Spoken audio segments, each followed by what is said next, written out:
Rafa एक बहुत ही होनहार बच्चा था। बड़ों का अदब करता था और सबकी मदद के लिए हमेशा तैयार रहता था।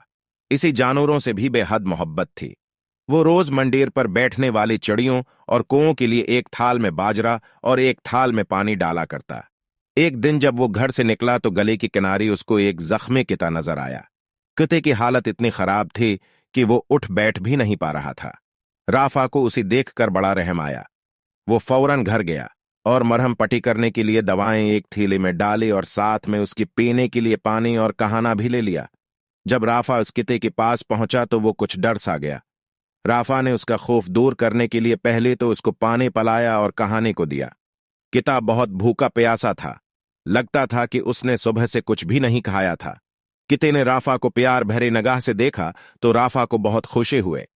फिर उसने उसकी जख्मों की मरहम पट्टी की और सुबह आने का कहकर घर आ गया।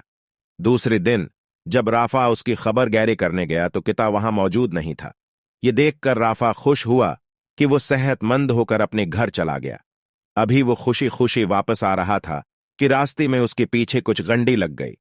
राफा डर की मारे सहम गया। वो गंडी जैसे ही उसको पकड़ने के लिए आगे बढ़ी तो इसने चैखना शुरू कर दिया, मगर वहां कोई मौजूद न था जो इसकी मदद को आता कि अचानक एक किती ने जोर जोर से भूखना शुरू कर दिया। गंडी डर के मारे भाग खड़े हुए। राफा ने जब गौर से देखा तो ये वही किता था जिसकी उसने मदद की थी।